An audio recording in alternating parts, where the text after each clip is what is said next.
Here's an early Gold Rush era lithograph of Benicia. Not much there. We've already been introduced to Dr. Robert Semple. With partner Thomas Larkin, he acquired the land for Benicia from Mariano Vallejo for a pittance in 1846, making only two promises: name it after Vallejo's wife, Francisca Benicia Vallejo, and establish a ferry to Martinez to provide a source of funding for schools. Then things got interesting with the discovery of gold. Over the next few years, Benicia became a regional powerhouse, far outpacing Martinez and, at times, rivaling San Francisco. Let's watch a current-day slideshow of the town while listening to what General William Tecumseh Sherman had to say in his 1880 memoirs about meeting Dr. Semple in 1848, as Sherman returned with a party from a reconnoiter to the gold discovery site and was heading back to Monterey to make his report. Benicia on the Carquinez Straits. We found there a solitary adobe house occupied by Mr. Hastings and his family, embracing Dr. Semple, the proprietor of the ferry. This ferry was a ship's boat with a lateen sail which could carry across at one time 6 or 8 horses. It took us several days to cross over, and during that time we got well acquainted with the doctor, who was quite a character. He'd come to California from Illinois and was brother to Senator Semple. He was about 7 feet high and very intelligent. When we first reached Monterey, he had a printing press. With this, Dr. Semple, as editor, published the Californian, a small sheet of news once a week. After some time, he removed to Yerba Buena with his paper, and it grew up to be the Alta California of today. Foreseeing, as he thought, the growth of a great city somewhere on the Bay of San Francisco, he selected Carquinez Straits as its location, and obtained from General Vallejo a title to a league of land on condition of building up a city thereon to bear the name of Vallejo's wife. This was Francisca Benicia. Accordingly, the new city was named Francisca. At this time, the town near the mouth of the bay was known universally as Yerba Buena, but that name was not known abroad, although San Francisco was familiar to the whole civilized world. Now, some of the chief men of Yerba Buena, Folsom, Howard, Leidesdorff, and others, knowing the importance of a name, saw their danger, and by some action of the town council changed the name of Yerba Buena to San Francisco. Dr. Semple was outraged at their changing the name to one so like his of Francisca, and he in turn changed his town to be the other name of Mrs. Vallejo, Benicia, and Benicia it has remained to this day. I am convinced that this little circumstance was big with consequences. That Benicia has the best natural site for a commercial city, I am satisfied, and had half the money and half the labor since bestowed upon San Francisco been expended at Benicia, we should have at this day a city of palaces on the Carquinez Straits. The name of San Francisco, however, fixed the city where it is now, for every ship of 1848 to 49 which cleared from any port in the world knew the name of San Francisco, but not Yerba Buena or Benicia, and accordingly ships consigned to California came pouring in with their contents and were anchored in front of Yerba Buena, the first town. Captains and crews deserted for the gold mines, and now half the city in front of Montgomery Street is built over the hulks thus abandoned. But Dr. Semple at that time was all there was of Benicia. He was captain and crew of his ferry boat and managed to pass our party to the south side of the Carquinez Straits in about 2 days. By 1851, Larkin had lost interest in the rural life and wanted to focus on San Francisco, so he sold his interest to Semple, who promptly retired to his rancho further up the Sacramento Valley, leaving the nascent town of Benicia to carry on without its parents. Things picked up with a vengeance in Benicia over the next few years, however, due in part to the gold rush. It became the state capital in 1853. It became a shipbuilding, leather tanning, fish canning industrial powerhouse. And it gained a major military installation with the construction of the Benicia Arsenal and Barracks. All in all, Benicia left Martinez in the dust for decades. It even incorporated in 1850, a quarter century before Martinez did. No, I don't know how it came up with 200 registered voters. Let's take these developments one by one.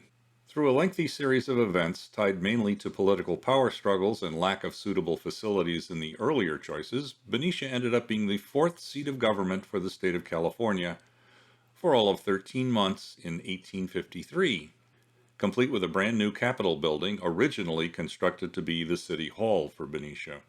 The Senate met on one floor and the Assembly met on another. There was no running water or indoor plumbing, but it had every other modern convenience. Sacramento clawed the Capitol back for good in time for the next legislative session. Shipbuilding, other industry, and the waterfront. As early as 1850, William Aspinwall had set up a shipbuilding, ship repair facility, and machine shop for the Pacific Mail Steamship Company in Benicia. Pacific Mail Steamship shut down the yard in the late 1860s, but by 1879 the site was back in use and remained a manufacturing center of various types up until the 1970s. On the other side of town are the remains of the Matthew Turner shipyard. Turner, yachtsman, designer, builder of wooden sailing ships, expanded his shipbuilding business to Benicia from San Francisco in 1882. He constructed over 150 wooden-hulled sailing vessels here over the next 2 decades. Part of the ways, structures used to launch completed ships, can still be seen at low tide. One of his partners in the shipyard was John L. Eckley. We'll meet him later. Turner's designs were impeccable and his boats were very, very fast. The Galilee, built in 1891 for trade from San Francisco to Tahiti, set a speed record of 21 days, a mark never beaten by a wooden-hulled sailing ship. After Turner retired, John Robertson purchased the yard and ran it until 1918, building ferries and barges as well as sailing vessels. Right downtown is what has become an artist's paradise and a conservationist's nightmare. The Joe Garski Boatyard, aka Marine Services Inc., has had some boats abandoned by their owners, which became Joe and current owner Phil Joy's headache. It's not uncommon for a boat owner to walk away from a boat deemed too costly to repair, leaving the yard owner to clean it up. The arts community wants these left. They're good subjects to paint. The big conservation folk, not so much. The barge crane combo you see was used during the construction of the Golden Gate Bridge. Final note, Joe played a role in retrieving the bow section of Turner's Galilee from Sausalito and gently bringing it back to Benicia, where it can now be found. Well, we'll get to that in a second.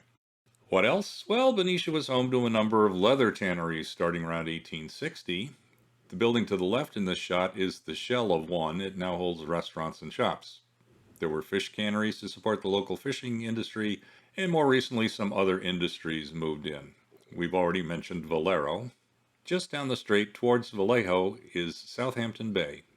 Now a wildlife sanctuary, in June of 1889 it was the scene of a boxing match on a grain barge anchored offshore. Why a barge? Finish fights, fights to the finish with an unlimited number of rounds, were illegal, but popular. So various measures were taken to try and avoid the authorities. Gentleman Jim Corbett took on Chrysanthemum Joe Koyenski. Two men from San Francisco, both sons of immigrants, one Irish Catholic, one Polish Jewish, each trying to beat each other's brains out on a barge under a June sun. Who won? After 27 rounds, Corbett.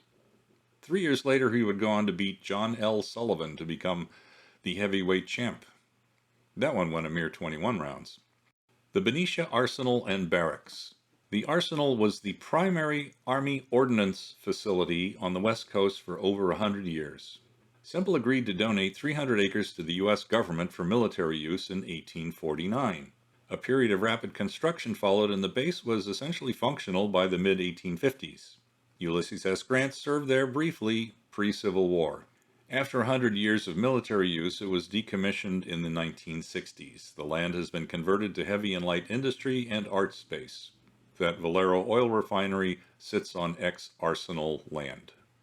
One unique aspect of this place was the role it played in the U.S. Army Camel Corps. A barn for the camels was built on the Arsenal grounds. The building, seen in the first few shots, currently serves as a museum. The idea behind using camels had been kicking around the Army for 15 years when then Secretary of War Jefferson Davis gave it the nudge needed to get congressional approval in 1855 to purchase and try out some camels. Let the experimentation begin. By all accounts, the camels performed better than expected in arid regions, but the Civil War put an end to the experiment, and it probably didn't help that people knew that the whole thing was Jeff Davis's pet project, and we were at war with Jeff at that point, so the program was shut down and camels sold off by 1864. Some camels were reportedly spotted living in the wild in Arizona as late as 1891. Oh, I almost forgot. The bow section of Turner's Galilee is on display behind one of the two camel barn buildings. Today, Benicia is a pleasant town that embraces its scenic position on the Strait and its rich history. It takes better advantage of its waterfront than Martinez does. While slightly smaller than Martinez, it is equally livable and well worth a visit. Let's go down to the ferry dock near the train station at the end of the line. The year is 1879, the railroad bridge is 50 years in the future, so let's take that brand new ferry, the Solano, the world's largest train ferry, across the strait to Port Costa. It's only an 8-minute journey on this beast of a ferry, large enough to hold 2 steam engines and 48 rail cars. All aboard!